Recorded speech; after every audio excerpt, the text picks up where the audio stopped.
Halo teman-teman, penikmat cerita novel. Kali ini saya akan melanjutkan cerita tentang menantu terbengkalai ternyata miliarder. Buat kalian yang baru mendengarkan cerita dari channel Gung Rate, jangan lupa untuk dukung terus channel Gung Rate dengan cara klik tombol like dan subscribe-nya.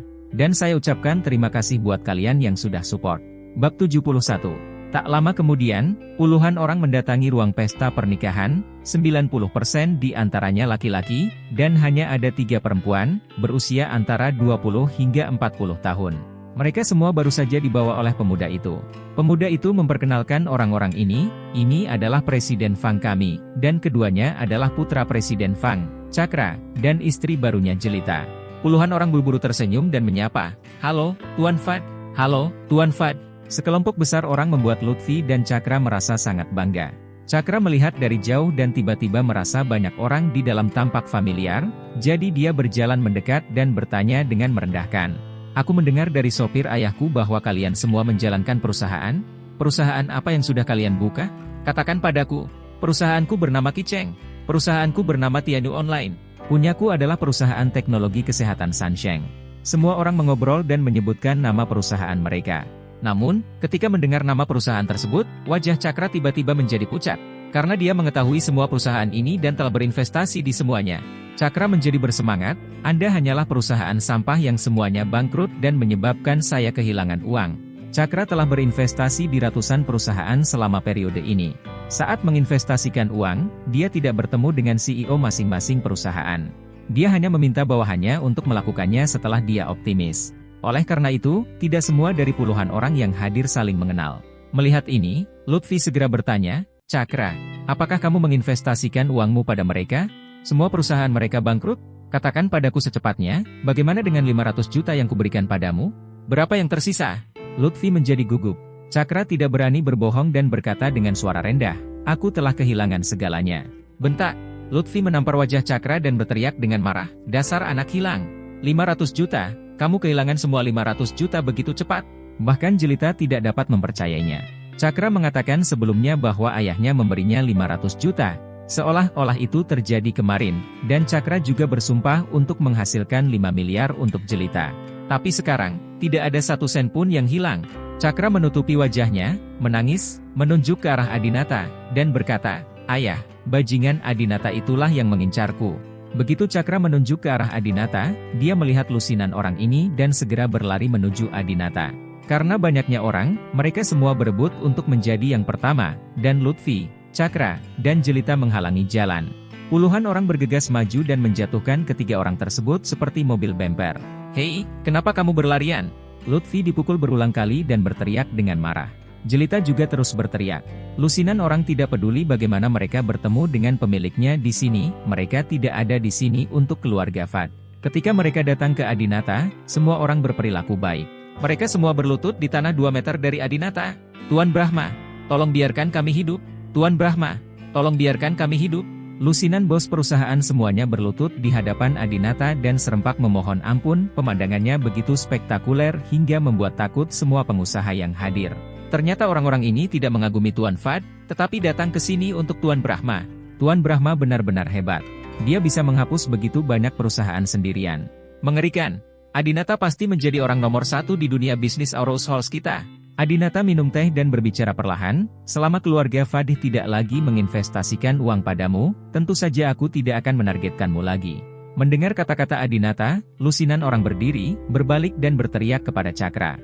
"Cakra, jangan investasikan uang lagi pada kami. Sial, ternyata aku diincar karena kamu. Jangan ambil risiko lagi dengan perusahaanku. Cakra, kamu harus mengganti kerugianku." Lusinan orang berteriak pada Cakra. Lutfi sangat marah dan berteriak, "Hancurkan orang-orang ini segera." Keluarga Fad sudah lama mengetahui bahwa mantan suami Jelita adalah seorang ahli praktik, jadi mereka menyiapkan banyak ahli kekar yang semuanya masuk dan membawa keluar lusinan bos. Dan orang-orang ini masih belum yakin. "Kami membayar hadiah 10.000 yuan untuk masuk, mengapa kami harus diminta pergi?" "Lutfi, kamu tidak tahu malu dan biarkan kami keluar begitu kami masuk. Apakah kamu ingin mendapat ratusan ribu dolar dari kami?" Lutfi terdengar sangat malu, bagaimana mungkin keluarga Fadinya hanya peduli pada beberapa ratus ribu. Lutfi berkata, "Kembalikan kembali semua hadiah mereka. Beri mereka 2 kali lipat." Lutfi sangat marah sehingga dia lebih suka menghabiskan ratusan ribu lebih untuk melindungi wajah keluarga Fad. Setelah lusinan orang ini pergi, Lutfi berjalan ke arah Adinata dengan marah dan berkata, "Tuan Brahma, saya tidak tahu mengapa Cakra menyinggung Anda, tetapi Anda ingin mengincarnya seperti ini. Anak saya harus mengeluarkan biaya 500 juta. Aku takut kamu kerugiannya pasti lebih dari 500 juta. Lutfi tahu betul bahwa untuk membuat sebuah perusahaan bangkrut dalam waktu sesingkat itu, kecuali ada cara tercela yang digunakan, dia harus menggunakan lebih banyak uang untuk bersaing sampai mati. Ini akan menghabiskan lebih banyak uang. Sebelum Adinata datang, dia tidak berniat berdamai dengan keluarga Fad. Karena Lutfi marah, Adinata tidak peduli. Adinata berkata, tanyakan pada putramu apa yang dia lakukan. Adapun berapa banyak uang yang aku bakar, kamu tidak perlu merasa buruk. Di mataku, lebih dari 1 miliar bukanlah 1 unit. Mendengar kalimat terakhir, Jelita merasa seperti sedang bermimpi. Lebih dari 1 miliar dolar, tidakkah Anda menganggapnya serius? Jelita mengkhianati Adinata hanya demi sedikit uang ini. Lutfi sudah menduga bahwa masalah ini pasti ada hubungannya dengan Jelita. Namun, sekarang Cakra menikah dengan Jelita, dia harus melindungi mereka berdua. Lutfi berkata, keluarga Tuan Brahma benar-benar kaya, dan keluarga Fad kami benar-benar tidak dapat dibandingkan. Namun seperti kata pepatah, naga yang kuat tidak dapat mengalahkan ular lokal. Keluarga Fad kami telah tinggal di Aurous Hall selama beberapa dekade. Saya mendengar bahwa Tuan Brahma terjun payung ke Aurous Halls. Saya, Tuan Fad, telah mendapat banyak teman di Aurous Hall selama beberapa dekade terakhir, termasuk beberapa saudara dari dunia seni bela diri. Jika saudara-saudara saya dari dunia seni bela diri mengetahui bahwa seseorang berani mengincar putra saya seperti ini, saya akan melakukannya. Aku khawatir mereka tidak akan melepaskannya. Jangan khawatir, mungkin kamu akan melakukan sesuatu yang tidak sesuai aturan. Lutfi mengancam Adinata. Lutfi, beraninya kamu mengancam Tuan Brahma. Cynthia Yandra menjadi sangat marah. Adinata mengulurkan tangannya untuk memberi isyarat kepada Cynthia Yandra bahwa tidak perlu marah, dan berkata dengan tenang, Tuan Fad bersedia memberi saya pelajaran, itulah yang saya minta. Saya ingin tahu siapa saudara seni bela diri Anda. Aku juga ingin bertemu dengannya. Hah, kamu akan segera menemuinya. Lutfi kemudian mengeluarkan ponselnya dan menelepon, Tuan Liu, apakah Anda di sini? Orang lain di telepon menjawab, saya sudah lama berada di sini, dan itu ada di depan pintu. Lutfi berkata dengan cepat, kenapa kamu tidak masuk ketika kamu tiba? Aku akan keluar untuk menjemputmu sekarang. Bab 72. Lutfi datang ke pintu hotel dan menemukan Dewangga Liu dan Ganendra berdiri di luar pintu, dengan beberapa adik laki-laki di samping mereka. Lutfi datang dengan cepat, Tuan Liu, saudara gua, mengapa Anda tidak masuk meskipun Anda di sini? Mata Dewangga Liu selalu melihat ke kejauhan, saya sedang menunggu seseorang. Menunggu seseorang? Lutfi sempat penasaran. Dewangga Liu adalah sosok setingkat kakak di provinsi sekitarnya. Yang lain selalu menunggunya. Siapa yang layak dia berdiri di sini dan menunggu? Dalam waktu kurang dari 2 menit, sebuah Rolls-Royce dengan plat nomor Beijing melaju. Begitu dia melihat nomor platnya, Lutfi tahu bahwa orang ini punya masalah besar. Orang-orang seperti mereka dari kalangan atas sudah bisa menentukan status pemilik mobil melalui plat nomornya. Di kota tingkat pertama biasa seperti Aurous Halls, nomor plat tidak ada artinya, paling banter. Semakin halus nomornya, semakin kaya pula. Namun nomor plat di Beijing tidak sesederhana itu, huruf dan segmen nomornya sangat khusus. Beberapa segmen angka harus dimiliki oleh orang-orang pada level tertentu, dan tidak dapat diperoleh hanya dengan mengandalkan koneksi atau mengeluarkan uang $2. Begitu Lutfi melihat huruf dan angka, dia langsung tahu bahwa ada orang kuat yang duduk di sini. Dewangga Liu berinisiatif berlari ke pintu belakang untuk membukanya, lalu membungkuk hormat dan berkata, Tuan Fad, Anda di sini. Ganendra juga membungkuk 90 derajat dan berteriak, Halo, Tuan Fad. Butler Leon keluar dari mobil. Ketika Lutfi melihat lelaki tua itu, dengan rambut putih dan wajah kekanak-kanakan, dia tampak agung. Dia tampak seperti orang besar. Dia segera menarik Dewangga Liu dan bertanya, siapa lelaki tua ini? Dewangga Liu memperkenalkan, ini Tuan Fad, dermawan saya, Dewangga Liu. Tanpa Tuan Fad, saya, Dewangga Liu, tidak akan berada di tempat saya sekarang ini. Setelah mendengar ini, Lutfi juga dengan cepat mengangkat tangannya dan berkata, Halo, Tuan Fad, nama keluarga saya adalah Fang dan nama depan saya adalah Lutfi. Saya telah mengenal Tuan Liu selama bertahun-tahun dan merupakan teman yang sangat baik. Hari ini terjadi pada jadilah pernikahan putraku Cakra. Tidak, aku tahu kamu ada di sini. Butler Leon tersenyum dan berkata, Halo, Tuan Fad, saya baru saja berencana datang ke pesta pernikahan. Saya datang tanpa izin tanpa menerima undangan. Mohon maafkan saya, Tuan Fad. Dewangga Liu tersanjung, di mana itu? Merupakan suatu kehormatan bagi keluarga kami bahwa Anda bisa datang. Silakan masuk. Dewangga Liu sangat gembira dan merasa bangga. Haha, Adinata, jadi bagaimana jika Anda punya uang? Dewangga Liu dan Tuan Fad, dua orang besar ini telah memberi saya wajah seperti itu, saya tidak percaya Anda berani melawan saya. Setelah mereka bertiga memasuki aula, Dewangga Liu berjalan di depan dan berkata kepada Adinata, Adinata, izinkan saya memperkenalkan Anda kepada beberapa teman dari dunia. Ini adalah... Sebelum dia selesai berbicara, Ganendra bergegas menuju Adinata terlebih dahulu, berlutut tepat di depan Adinata, dan berteriak, Tuan Chen, selamat ulang tahun. Ganendra telah menyinggung Adinata sebelumnya. Jika Adinata tidak baik hati dan tidak membunuh mereka semua, Ganendra pasti sudah terkubur di sungai Huangpu sekarang. Dewangga Liu juga melangkah maju dan membungkuk hormat, untuk memberi Anda hadiah ucapan selamat. Tuan muda, selamat ulang tahun. Tuan Fad dan saya di sini untuk memberi Anda hadiah ucapan selamat. Pramugara Fang berjalan maju perlahan, di mata Lutfi dan semua tamu, mereka dapat melihat bahwa lelaki tua ini memiliki aura yang luar biasa dan jelas merupakan orang yang sangat kuat. Tanpa diduga, saat Butler Leon menghadap Adinata, dia juga membungkuk hormat dan berteriak, selamat ulang tahun, Tuan muda. Tuan muda, Lutfi, Jelita dan yang lainnya semuanya tercengang. Adinata juga segera berdiri, memegang tangan Butler Leon, dan berkata, Butler Leon, saya memperlakukan Anda sebagai kerabat, Anda tidak perlu memberi hormat kepada saya. Setelah mengatakan itu, Adinata memandang Lutfi dan bertanya, kamu bilang kamu ingin mencari teman di dunia untuk berurusan denganku. Mungkinkah kamu sedang mencari akun dan Xiao Gua? Bahkan Lutfi harus memanggil mereka berdua sebagai Tuan Liu dan saudara gua, tetapi Adinata sebenarnya memanggil mereka seperti pelayan. Setelah mendengar ini, Ganendra langsung menjadi marah. Neneknya, Anda ingin berurusan dengan saya, Tuan Anchen. Berapa banyak kepala yang kamu punya? Ditegur langsung oleh Ganendra, Lutfi tidak berani menjawab sepatah kata pun. Melihat ini, Adinata berkata, saya di sini untuk minum-minum pernikahan, bukan untuk menimbulkan masalah. Saya tidak ingin orang berpikir bahwa saya sengaja membuat masalah untuk menghentikan pernikahan ini. Ganendra, Akun, kalian semua harus pergi dari sini. Butler Leon, saya telah menerima hadiah Anda, dan Anda harus pergi dulu. Adinata berbicara, dan mereka bertiga tidak berani untuk tidak patuh. Namun, sebelum pergi, Dewangga Liu secara khusus berbisik kepada Lutfi, jika Tuan muda kehilangan sehelai rambut pun di pesta pernikahan Anda, saya ingin seluruh keluarga Anda dimakamkan bersamanya. Lutfi berkeringat dingin karena gugup, tetapi tidak berani mengucapkan kata-kata kasar. Para tamu yang hadir semuanya kaget. Tuan Brahma ini benar-benar tahu hitam dan putih. Bahkan Dewangga Liu adalah bawahannya. Tuan Brahma masih sangat muda dan kuat. Siapapun yang macam-macam dengannya pasti tidak akan mendapatkan hasil yang baik. Orang-orang ini semua sombong melihat Adinata begitu terbuka di Aurous Halls. Para tamu di setiap meja datang membawa gelas anggur. Kudengar hari ini adalah hari ulang tahun Tuan Brahma. Meskipun kita belum pernah bertemu Tuan Brahma sebelumnya, tapi sudah takdir kita bertemu di sini. Ayo, kita bersulang bersama Tuan Brahma, oke? Bagus. Semua tamu yang hadir bertepuk tangan serempak. Ironisnya, banyak dari tamu tersebut adalah kerabat keluarga Fad dan teman Cakra. Adinata mencibir.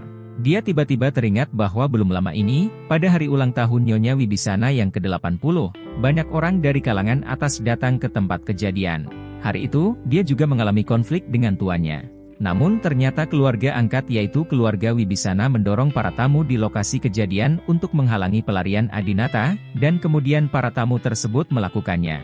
Namun, hari ini, semua orang tahu bahwa Adinata telah melakukan sesuatu yang merugikan keluarga Fad, tetapi tidak ada tamu yang berani membantu keluarga Fad. Sebaliknya, mereka semua berinisiatif untuk bersulang dan berteman dengan diri mereka sendiri. Sungguh masyarakat yang realistis. Adinata mengambil cangkir teh dan berkata, terima kasih atas ucapan selamat ulang tahunmu. Karena beberapa orang takut aku akan menimbulkan masalah jika aku minum terlalu banyak, jadi aku akan minum teh daripada anggur sebagai balasannya. Wajah Jelita memerah setelah mendengar ini. Sebelumnya, ketika Jelita memberikan undangan pernikahan kepada Adinata, dia secara khusus menyuruhnya untuk tidak minum terlalu banyak di hari pernikahan, agar tidak mempermalukannya. Sekarang, dia tidak perlu khawatir Adinata akan mempermalukannya. Setelah minum teh, Adinata berkata kepada pihak lain, Tuan Fad, ini sudah larut. Sudah waktunya pernikahan Anda, kan? Setelah saya melihat pernikahan terbaik, saya harus kembali ke perusahaan untuk melakukan beberapa pekerjaan. Lutfi memiliki ekspresi yang rumit, tetapi apapun yang terjadi, pernikahan putranya harus diadakan terlebih dahulu. Maka Lutfi segera berkata kepada pembawa acara, segera mulai pernikahannya. Cakra dan Jelita berjalan ke atas panggung, tetapi Jelita tampak berkeliaran di langit, sama sekali tidak dalam keadaan pernikahan. Pembawa acara, Tuan Cakra, apakah Anda bersedia menikahi Nona Jelita dan melindunginya serta mencintainya sepanjang hidup Anda? Cakra, ya. Pembawa acara, Nona Jelita, apakah Anda bersedia menikahi Tuan Cakra sebagai suami Anda, dan merawatnya serta menemaninya sepanjang hidup Anda, tidak peduli Anda miskin atau kaya, dalam sakit atau sehat? Jelita, saya tidak mau. Bab 73. Di hotel megah, Jelita, yang mengenakan gaun pengantin putih, menolak pernikahan di depan umum. Terjadi keributan di tempat kejadian. Sejak Adinata mengungkapkan identitasnya sebagai CEO, hati Jelita terguncang.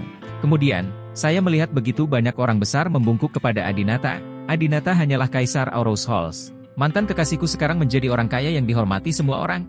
Bagaimana Jelita bisa menikahi Cakra dengan pikiran tenang? Jelita awalnya tidak menyukai Cakra, seorang playboy. Dia tidak setampan Adinata, dan kepribadiannya tidak selembut Adinata. Dia tidak sebaik Adinata dalam merawat dan menyayanginya. Satu-satunya keuntungan Cakra adalah dia berasal dari keluarga baik-baik dan dapat membantu keluarga Wibisana. Sekarang, Cakra bahkan telah kehilangan satu-satunya keunggulannya dibandingkan dengan Adinata. Oleh karena itu, Jelita tidak ragu-ragu dan langsung menolak Cakra. Saya melihat Jelita, mengenakan gaun pengantin putih, berlari turun dari panggung dengan air mata berlinang, melemparkan dirinya langsung ke pelukan Adinata, dan berteriak, "Adinata, aku mencintaimu." Kebisingan di tempat kejadian menjadi semakin keras. Ya Tuhan, pengantin wanita sebenarnya ada di pesta pernikahan, berlari memeluk pria lain. Haha, ada banyak kesenangan untuk ditonton sekarang. Di atas panggung, Cakra mengenakan setelan jas, seluruh wajahnya berubah menjadi hijau. Adinata duduk dengan tenang di kursinya, merasakan pelukan dari istri tercintanya, dengan emosi yang campur aduk. Ada kegembiraan dan kebanggaan, tapi ada juga kebencian dan kemarahan. Dia ingat hari itu di Hotel Aston, ketika dia berdiri di depan Cakra dan Jelita dengan mengenakan seragam bawa pulang yang sederhana. Jelita mengatakan kepadanya dengan percaya diri bahwa dia tidak layak memasuki hotel. Kalau dipikir-pikir, mereka berdua tidak pernah membayangkan adegan ini akan terjadi.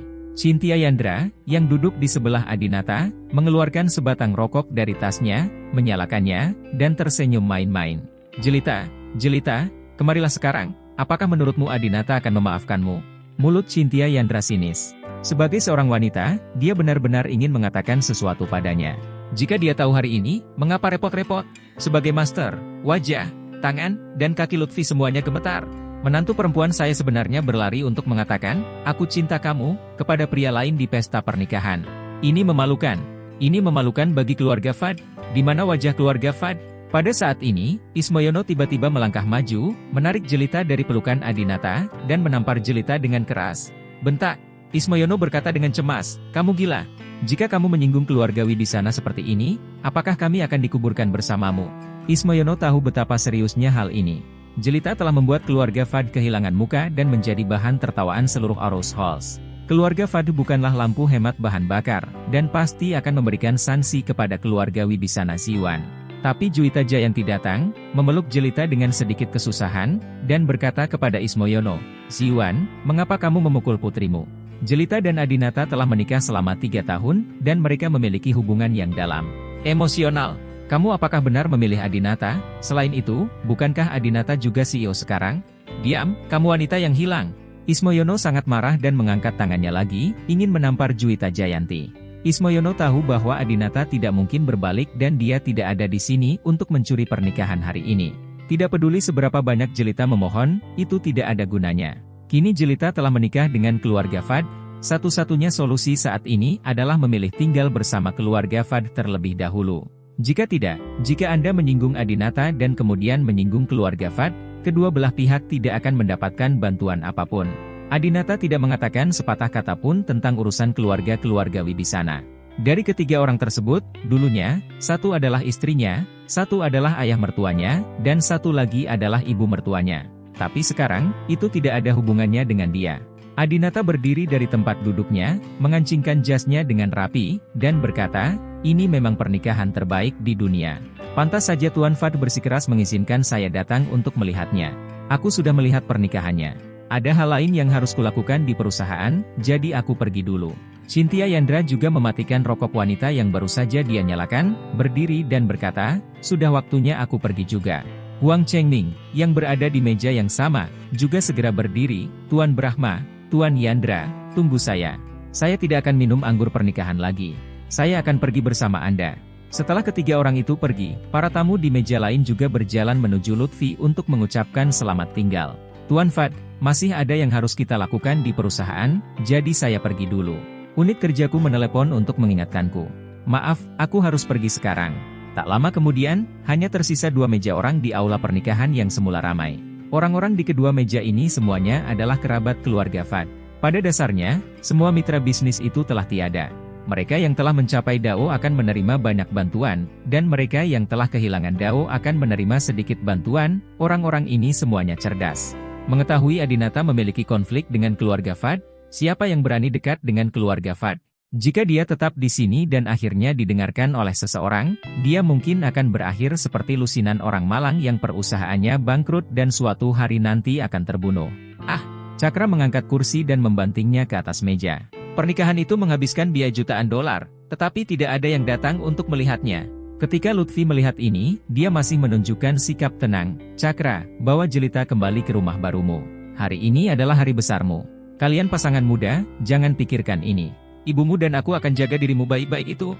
Kemudian, Lutfi berkata kepada Jelita, Jelita, aku tahu kamu ingin kembali ke pelukan Adinata sekarang, tetapi kamu juga telah melihat bahwa Adinata tidak menginginkanmu sama sekali. Karena kamu sudah menjadi milik keluarga Fadku menantu perempuan, istriku, puaslah. Meskipun keluarga Fad kami tidak sebaik Adinata, keluarga Fad kami memiliki aset miliaran, yang masih satu tingkat lebih tinggi dari keluarga Wibisana Anda. Anda tidak dirugikan dengan menjadi menantu keluarga Fad saya. Jelita menggigit bibirnya dan tidak berkata apa-apa. Setelah itu, Jelita dan Cakra berada di dalam mobil, dan Lutfi serta Rusi Liu berada di dalam mobil, dan mereka semua kembali ke rumah masing-masing. Komunitas Siksi. Jelita dan Cakra kembali ke rumah baru mereka dengan penuh kegembiraan, tetapi relatif tidak bisa berkata-kata. Setelah Jelita kembali, dia bahkan tidak mengganti sandal atau melepas riasannya, dia hanya duduk di ruang tamu dengan linglung. Cakra awalnya sangat marah pada Jelita karena dia memeluk Adinata di pesta pernikahan, yang membuat Cakra sangat malu. Namun, melihat penampilan Jelita yang menawan, Cakra berpikir, lagi pula aku bukan pria baik, jadi mengapa tidak membujuknya dulu? Sayang sekali jika tidak menikmati keindahan yang begitu indah selama beberapa hari. Cakra berinisiatif melepas sepatu Jelita, lalu pergi ke kamar mandi untuk mengisi bak mandi dengan air. Lalu berkata, sayang, airnya sudah diisi untukmu. Kamu bisa mandi.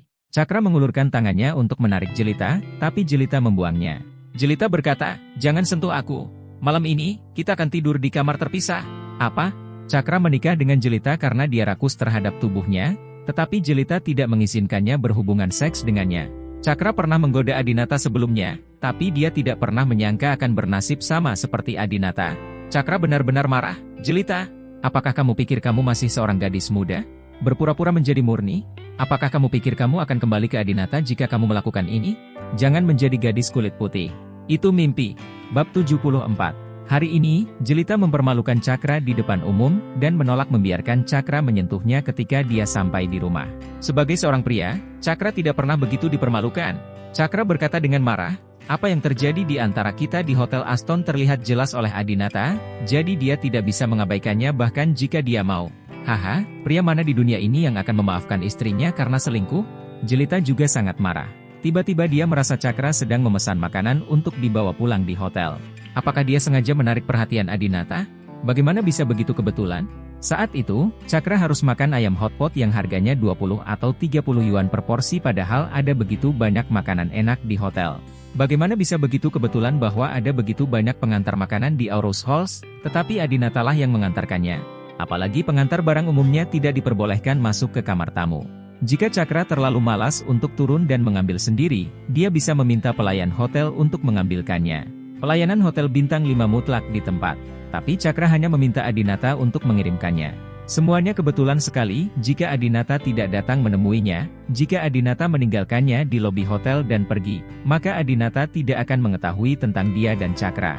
Jadi, sekarang, Jelita adalah istri CEO. Semua ini mungkin sengaja diatur oleh Cakra. Jelita berdiri dengan marah dan berteriak, Cakra, kamu sangat tidak tahu malu. Kamu tahu bahwa aku punya suami, tapi kamu tetap mengejarku tanpa alasan dan menggunakan uang untuk merayuku. Itu semua salahmu. Keluargaku karena kamu hancur. Cakra mendengus dingin. Lalat tidak menggigit telur yang mulus. Jelita, jika kamu benar-benar wanita yang baik, tidak ada gunanya tidak peduli seberapa banyak aku mengganggumu. Jangan coba-coba menyalahkanku. Aku jangan memaksamu. Jelita sangat marah sehingga dia tidak ingin terus berdebat dengan Cakra. Jadi dia mengambil tasnya dan berjalan ke pintu. Cakra meraih pergelangan tangan Jelita dan bertanya, mau kemana? Apakah kamu mencari Adinata? Aku suamimu, kamu tidak boleh pergi. Jelita berjuang untuk melepaskan diri. Lepaskan aku. Aku akan mencari Hanasta. Mendengar Jelita akan menemukan Hanasta, Cakra melepaskan pergelangan tangan Jelita. Cakra berpikir sejenak dan nadanya menjadi lebih tenang. Oke, kamu bisa pergi dan tinggal bersama adik perempuanmu yang baik selama 2 hari dulu. Hanasta lebih bijaksana daripada kamu. Dia seharusnya bisa memberitahumu bahwa satu-satunya pilihanmu sekarang adalah hanya aku. Cakra berharap Jelita mau pergi dan ngobrol dengan Hanasta sekarang, karena Cakra dan Hanasta juga saling mengenal, dan tahu bahwa Hanasta lebih bijaksana dan tidak akan membiarkan Jelita berfantasi tentang hal-hal yang tidak realistis. Setengah jam kemudian, Jelita pergi ke rumah Hanasta. Oh, kenapa pengantin wanita datang ke tempatku dengan membawa barang bawaannya? Hari ini adalah malam pengantinmu dan Cakra. Hanasta mengambil alih barang bawaan Jelita dan sedikit bingung. Jelita tahu bahwa suami Hanasta sedang keluar kota dan Hanasta adalah satu-satunya orang di rumah. Suami Hanasta tidak bisa datang ke pernikahan Jelita hari ini, jadi dia datang tanpa menyapa.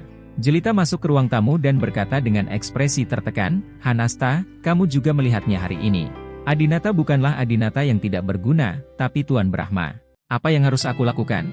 Hanasta melihat Jelita hendak menangis, jadi dia segera menepuk bahunya untuk menghiburnya. Oh, Adinata benar-benar baik. Dia jelas merupakan generasi kedua yang kaya, tapi dia akan menikah dengan keluarga Wibisanamu. Kakekmu juga sangat baik. Dia tahu identitasnya dan tidak memberitahumu sebelum dia meninggal. Jelita, sejujurnya, Adinata, kamu harus berhenti memikirkannya dan jujurlah menjadi Nyonya Fad. Dalam beberapa tahun, kamu masih bisa menjadi wanita kaya kecil miliarder. Jelita berkata, siapa yang ingin menjadi wanita kaya kecil yang bernilai 1 miliar? Adinata adalah presiden grup Citra Permata dan bernilai miliaran. Dan bahkan orang terkaya, Tuan Kuncoron, menyukai dia. Kekayaan keluarga Brahma ada di setidaknya 100 miliar. Saya sakit, jadi saya masih akan mencapai tujuan kecil 1 miliar itu. Lagi pula, aku selalu mencintai Adinata. Aku tidak ingin menjadi Nyonya Fad, aku hanya ingin menikah lagi dengan Adinata. Hanasta, kamu punya banyak ide. Tolong bantu aku menemukan beberapa ide. Tolong. Jelita meraih tangan Hanasta dan hampir berlutut sambil menangis dan memohon. Hanasta menggelengkan kepalanya tak berdaya. Menurut pendapatnya, hal yang paling masuk akal untuk dilakukan adalah menjadi Nyonya Fad terlebih dahulu, lalu diam-diam menghubungi Adinata. Jika Adinata memaafkannya, dia akan menceraikan Cakra dan menikahi Adinata. Tapi sekarang Jelita jelas hanya ingin bersama Adinata, dan dia mungkin telah menyinggung Cakra. Hanasta berpikir sejenak dan berkata, jika kamu ingin kembali bersama Adinata, sebaiknya kamu pindah. Kamu tidak tinggal bersama sebelum menikah. Keluarga Wibisanamu dapat bersaksi tentang hal ini. Jelita berkata, tidak ada gunanya. Tidak ada gunanya jika kita tidak tinggal bersama sekarang. Adinata tahu bahwa Cakra dan saya punya kamar bersama, dan dia melihatnya dengan matanya sendiri. Saya curiga ini adalah jebakan yang sengaja dibuat oleh Cakra. Kalau tidak, bagaimana mungkin ini bisa terjadi secara kebetulan? Adinata akan bertemu kita di hotel. Oh, mendengar ini, mata Hanasta berbinar dan dia terus bertanya, apa yang Adinata lihat tentangmu saat itu? Jelita mengenang, hanya saya yang mengenakan jubah mandi, berdiri di dalam kamar, tidak ada yang lain. Hanasta tersenyum dan berkata, ya, kami bisa berbohong dan mengatakan bahwa kamu dan Cakra tidak melakukan apapun hari itu. Jelita sedikit tidak yakin, Adinata tidak bodoh, bagaimana dia bisa mempercayainya? Hanasta berkata, dengarkan aku, kamu baru saja mengatakan bahwa kamu memang punya ide untuk selingkuh saat itu, tetapi ketika kamu memasuki kamar dan mandi, kamu tidak punya waktu untuk melakukan apapun. Mengira kamu akan ditipu olehku secara kebetulan? Adinata menabraknya. Setelah Adinata pergi, kamu merasa kasihan padanya dan segera meninggalkan hotel. Tidak ada yang terjadi antara kamu dan Cakra. Jelita mengangguk berulang kali, itu benar. Meskipun saya memarahi Adinata saat itu, hati saya merasa sangat menyesal. Jadi saya segera mengganti pakaian dan pulang, dan bahkan menyiapkan makan malam untuk Adinata. Hanasta tersenyum dan berkata, kedengarannya masuk akal, bukan? Siapa yang tahu jenis operasi perbaikan apa yang akan Anda lakukan di rumah sakit? Tapi, apakah Cakra akan mengkhianatiku? Jelita bertanya. Dalam hal ini, Adinata tidak hanya mendengarkan kata-kata Jelita. Hanasta mendengus dingin, jangan khawatir, dia tidak akan menghancurkanmu. Sekarang Adinata adalah Tuan Brahma yang terkenal. Jangan sentuh Adinata. Di mana wanita itu? Kalau tidak, dia akan dibacok sampai mati tanpa menyadarinya. Jelita memikirkannya dengan hati-hati dan menemukan bahwa Cakra memiliki cukup alasan untuk bekerja sama dengannya. Bagus sekali. Jelita melompat dengan semangat dan mencium wajah Hanasta. Haha, Hanasta, kamu benar-benar penyelamatku. Selama Adinata tahu bahwa aku tidak benar-benar curang, dia pasti akan memaafkanku. Begitu izinkan aku menelepon Cakra dan membicarakan ini sekarang, kan? Jelita mengeluarkan ponselnya dan ingin menelepon Cakra. Namun hal itu tertutupi oleh tangan halus Hanasta. Hanasta tersenyum dan berkata, jangan cemas. Cakra sangat marah saat ini karena dia mungkin tidak dapat melihat manfaat dari masalah ini. Jika kamu menunggu lebih lama lagi, kurasa balas dendam Adinata padanya belum berakhir. Mungkin tidak butuh waktu lama, dia akan berinisiatif memintamu mengarang kebohongan ini. Saat Hanasta sedang berbicara, dia melihat ada dorongan di layar ponsel Jelita yang baru dibuka kuncinya. Itu adalah berita, isinya, banyak hotel di Aurous Halls yang memasang kamera tersembunyi. Privasi tamu diunggah ke internet.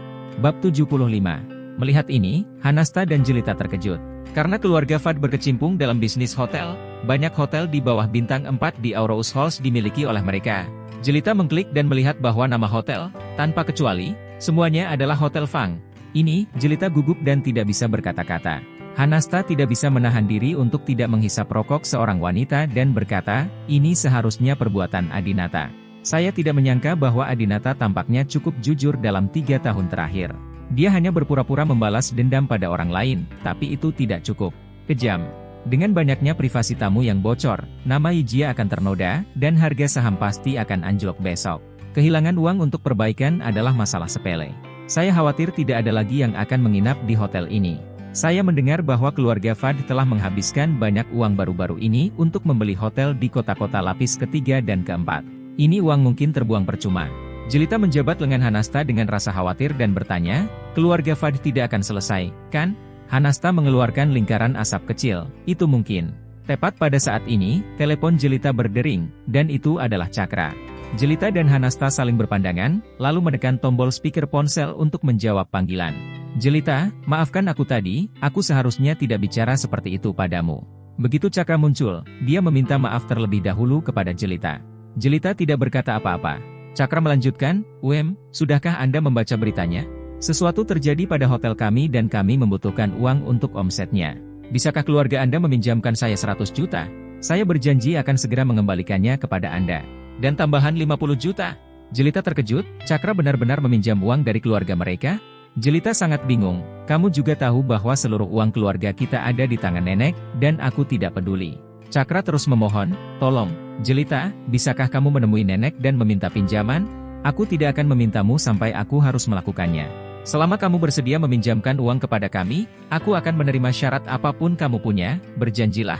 Jelita mengeluarkan suara melankolis, tetapi tidak langsung menolak, berkata, kalau begitu saya akan menelepon dan bertanya. Begitu dia menutup telepon, Hanasta mematikan rokoknya dengan penuh semangat dan berkata, keluarga Fad benar-benar sudah tamat.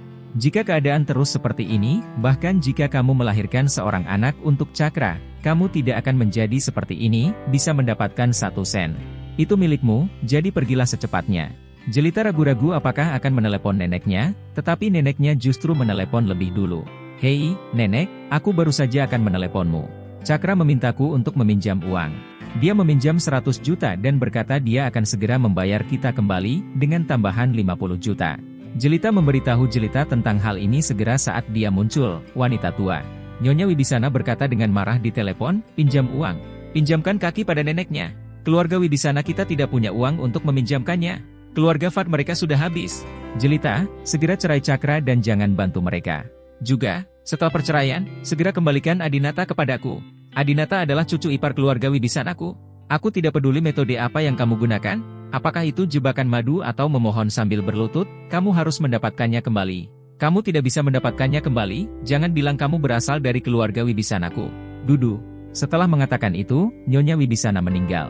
Jelita sangat senang karena neneknya memiliki ide yang sama dengannya, dan keduanya ingin dia melanjutkan hubungan dengan Adinata. Ayo kita pergi ke rumah Fad untuk mencari orang tua Cakra dan bercerai sekarang. Hanasta bertindak tegas, meraih lengan Jelita, berdiri dan pergi. Villa Taman Mawar. Orang tua Hanasta, Jelita, Cakra, dan Cakra semuanya duduk di sofa di ruang tamu di lantai pertama sambil minum teh. Jelita merasa malu untuk menyebutkan perceraian, jadi Hanasta berinisiatif mengatakan untuknya. Paman Fad, Bibi Liu, saya tahu sesuatu terjadi di hotel Anda. Kami sangat membutuhkan uang. Jelita tidak meminjamnya dari nenek. Dia hanya punya ratusan ribu. Saya punya 1 juta di sini. Jika ada lebih, silakan bertanya, mohon izin. Suamiku, jangan terlalu sedikit, ambil saja dan pakailah. Hanasta mengeluarkan kartu bank dari tasnya. Lutfi segera mengembalikan kartu banknya. Nona Song, saya tidak dapat mengambil uang Anda. Kami kekurangan uang sekarang, tetapi saya akan menyelesaikannya sendiri. Lutfi merasa sangat malu hingga takut menghadapi menantu perempuannya, Jelita. Jelita awalnya menikah dengan keluarga kaya, namun dia tidak menyangka bahwa di hari pertama menikah, dia harus meminjam uang dari keluarga wanita tersebut. Ini sangat memalukan. Hanasta melanjutkan, baiklah, jika kamu butuh sesuatu, datanglah padaku lagi. Hal lain, awalnya aku, orang luar, tidak boleh terlibat, tapi Jelita adalah saudara perempuan terbaikku, dan kebahagiaannya adalah kebahagiaanku. Dia dan Cakra memang tidak cocok. Memaksa mereka untuk tetap bersama tidak akan membuahkan hasil. Kuharap kamu mengizinkan mereka bercerai.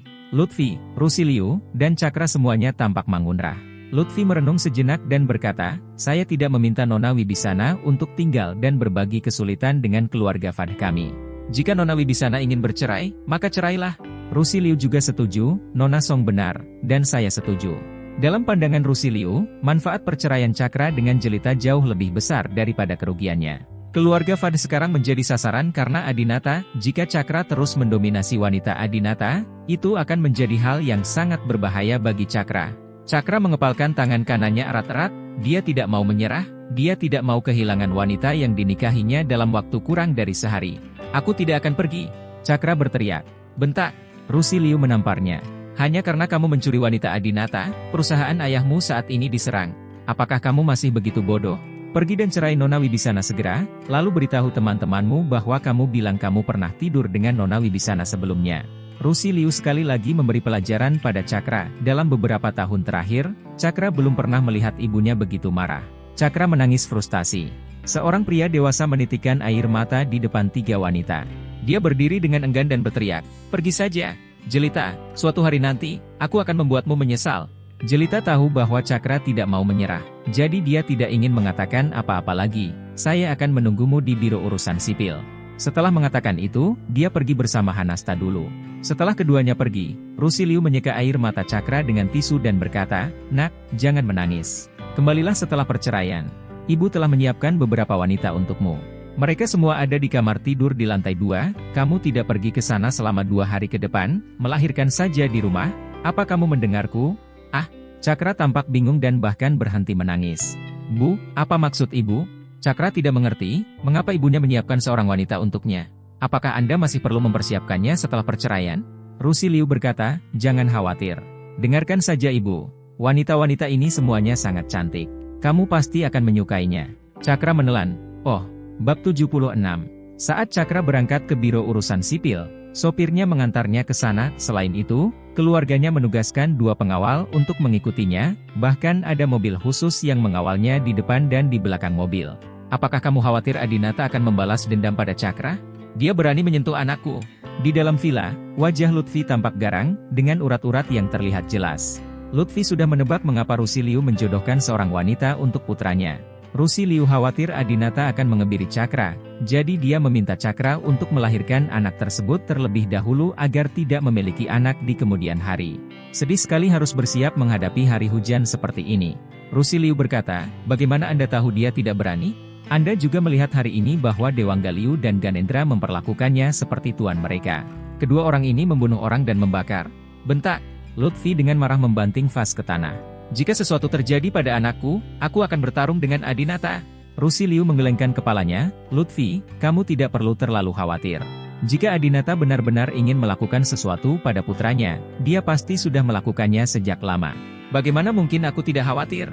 Lutfi menjadi bersemangat. Alasan mengapa dia enggan mengambil tindakan adalah karena Jelita. Dia ingin melihat Jelita dan Cakra menikah sebelum dia mulai membalas dendam. Mulai hari ini, Rusi Liu memegang tangan Lutfi dan berkata, kamu harus menangani urusan perusahaan terlebih dahulu. Saya akan pergi ke grup Citra Permata untuk menemui Adinata besok pagi, berharap untuk menyelesaikan dendam ini. Lutfi mengangguk, jika itu bisa diselesaikan secara damai, itu bagus. Bagaimanapun, kekuatan Adinata begitu tak terduga sehingga keluarga Fad tidak bisa mengalahkannya. Jam 11 malam, Maybach A yang putih bersih dan bersih perlahan melaju ke area Rose Garden Villa. Yang membedakan mobil mewah ini dengan mobil mewah lainnya adalah bentuknya yang agak mirip gerbong, karena kokpit depan dan belakang terpisah, serta atap belakang juga bisa dibuka. Aurous Halls di bulan Mei kebetulan agak panas, dan angin sepoi-sepoi di malam hari sangat nyaman. Melihat dari kejauhan, saya melihat tampilan mewah mobil itu tersembunyi di balik kegelapan. Namun bodi belakang mobil itu lampunya menyala dan atapnya terbuka. Cahaya terang yang terpancar dari jok belakang memiliki kesan mewah.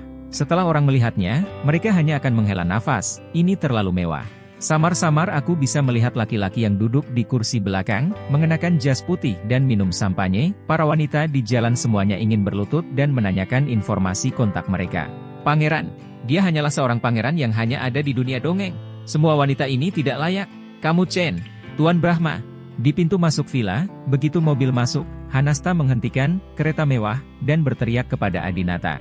Adinata melirik ke kanan dan perlahan menurunkan jendela, meski atapnya terbuka, jendelanya tertutup. Lagu Hanasta.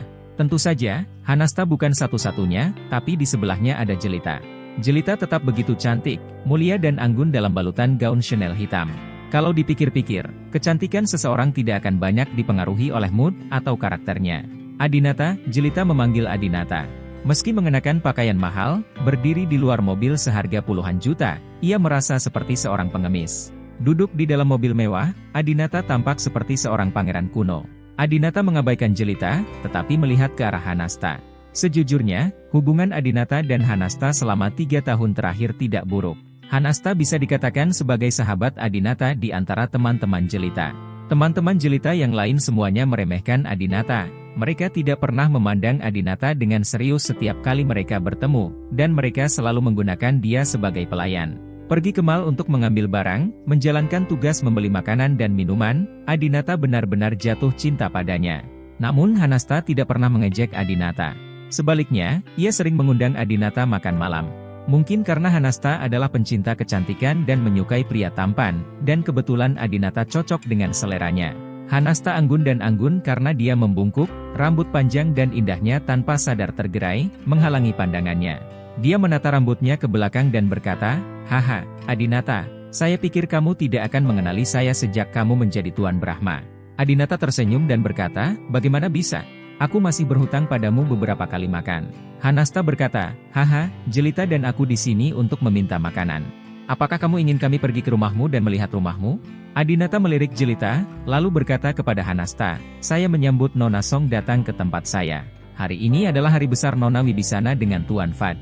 Sudah larut malam, jadi jangan pergi ke rumah saya untuk menyelamatkan sendiri masalahnya." Menyebabkan kesalahpahaman. Hanasta segera mengeluarkan akta cerai dari tas Jelita, menyerahkannya kepada Adinata, dan berkata, "Apa kesalahpahamannya? Jelita dan Cakra sudah bercerai." Adinata melirik akta cerai Jelita dan menyerahkannya kembali kepada Hanasta. Dia hanya menggelengkan kepalanya dan tidak berkata apa-apa. Tentu saja dia tahu kenapa Jelita bercerai. Saya hanya tidak menyangka Jelita akan bercerai pada hari pernikahannya. Melihat Adinata terdiam, Hanasta berbaring di jendela mobil dan memohon dengan genit, "Kamu yang tampan, ayo kita masuk bersama." "Kenapa? Kamu takut kami akan melakukan sesuatu padamu?" Adinata tahu bahwa Hanasta selalu berbicara dengan berani dan berbicara tentang lelucon kotor. Adinata jauh dari lawan Hanasta.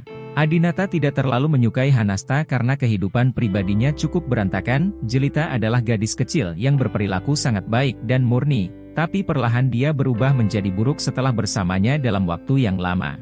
Namun, melihat situasi hari ini, mereka berdua harus masuk. Adinata juga tahu bahwa meskipun dia menolak Jelita hari ini, dia akan terus mendatanginya. "Masuk ke dalam mobil," kata Adinata. "Terima kasih, Tuan Brahma." Hanasta berinisiatif membuka pintu penumpang dan membiarkan Jelita dan Adinata duduk di kursi belakang. Ada perbedaan besar antara jok depan dan jok belakang. Ruang di jok depan benar-benar tertutup, namun di jok belakang, Anda bisa melihat langit dipenuhi bintang saat Anda melihat ke atas. Apalagi ruang di kursi baris belakang sangat luas, seperti kursi kelas 1 di pesawat atau kursi bisnis di kereta berkecepatan tinggi, sangat nyaman. Ada meja dan tempat untuk gelas sampanye. Setelah Jelita duduk, dia sangat bersemangat. "Ini mobil suamiku, Maybach edisi terbatas. Aku belum pernah melihatnya. Nyaman sekali dan ada sampanyenya. Setelah Jelita duduk, dia menyentuh gelas sampahnya di tangan kirinya, dia mengambil gelas kosong dan bertanya pada Adinata, bisakah kamu menuangkan segelas untukku? Adinata meminum sampahnya sendiri dan mengalihkan pandangannya ke kiri, mengabaikannya. Karena kursi barisan depan tidak dapat melihat situasi di barisan belakang, Hanasta tidak dapat melihat situasi memalukan Jelita saat ini. Dalam waktu kurang dari 2 menit, mobil berhenti. Sopir berinisiatif membukakan pintu untuk Adinata, lalu Adinata membawa mereka berdua ke dalam villa. Begitu memasuki lantai 1 villa, keduanya dikejutkan dengan berbagai dekorasi mewah di dalam rumah. Keduanya cantik dan kaya, dan mereka pernah mengunjungi setiap rumah sebelumnya. Tetapi villa Adinata jauh lebih mewah dan indah dari yang mereka tahu. Bab 77. Mewah biasa tidak lebih dari indah begitu Anda memasukinya. Lampu gantung yang berlebihan, bentuk tangga yang aneh, dan beberapa patung atau barang antik berharga ditempatkan di aula. Namun di villa Adinata, tidak ada hal-hal yang mencolok, melainkan penuh kemewahan. Tidak ada dinding latar TV, tidak ada lampu kristal, tidak ada lapisan plafon gantung dan garis plester. Sebagai gantinya, ada sofa duduk, perapian, permadani lembut, dan lampu lantai bergaya. Hanasta dan Jelita sama-sama fashionista, dan tidak ada merek mewah yang bisa luput dari perhatian mereka. Ya Tuhan, apakah ini lampu lantai Arco dari merek Italia Floss? Mengapa saya belum pernah melihat yang ini sebelumnya? Aku sangat suka kursi santai ini, sepertinya dari Hermes. Hanasta terus memeriksa benda-benda besar dan kecil di villa. Adinata berjalan ke lemari es dan bertanya, kamu ingin minum apa? Hanasta berkata, beri aku coke saja. Jelita berkata, saya ingin minum air madu. Adinata berhenti, menatap Jelita, lalu berkata, tidak ada madu di sini, hanya air mineral.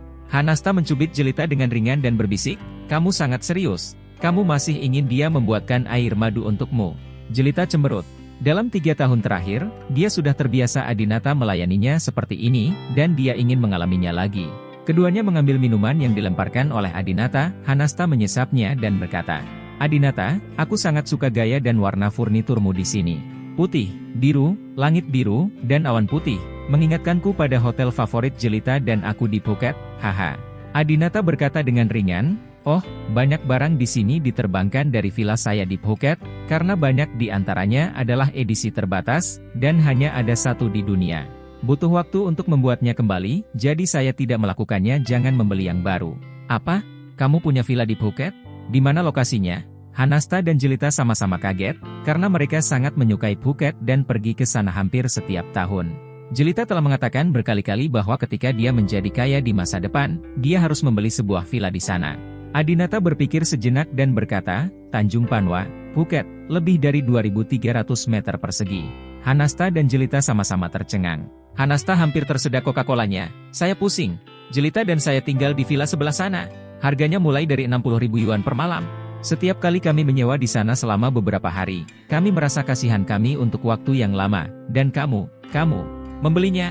Jelita juga sangat bersemangat, dia sudah terlalu sering ke sana, dan matanya seolah melihat laut Andaman yang bisa dinikmati 360 derajat di luar villa Adinata. Villa Phuket, itu rumah impianku. Aku tidak peduli, itu milikku, dan milik Adinata adalah milikku. Aku tidak peduli. Jelita sedang dalam suasana hati yang bergejolak. Ketika Hanasta melihat Jelita baru saja masuk, dia tidak bisa mengendalikan suasana hatinya dan berkata dengan cepat, baiklah, ayo naik ke atas dan melihat. Adinata bertanya, naik lift atau naik tangga? Hanasta berkata, ayo naik tangga. Begitu dia melangkah ke tangga yang putih dan bersih, Hanasta mulai bertanya, tanya lagi, mengapa menurutku desain tanggamu terlihat familiar? Adinata tidak bisa menahan senyum, saudari Hanasta memiliki mata yang sangat licik. Tidak ada desain atau merek di villa saya yang dapat luput dari pandangan Anda. Villa Adinata benar-benar mewah, tetapi jika orang yang tidak tahu bisnisnya datang ke sini, mereka tidak akan melihat nilainya sama sekali. Hanasta memang standar by Fumei, berpengetahuan luas.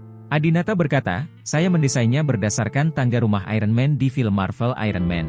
Hanasta langsung tertawa dan berkata, haha, aku bilang itu familiar sekali. Kamu membawa rumah miliarder di dunia Marvel ke dunia nyata. Luar biasa.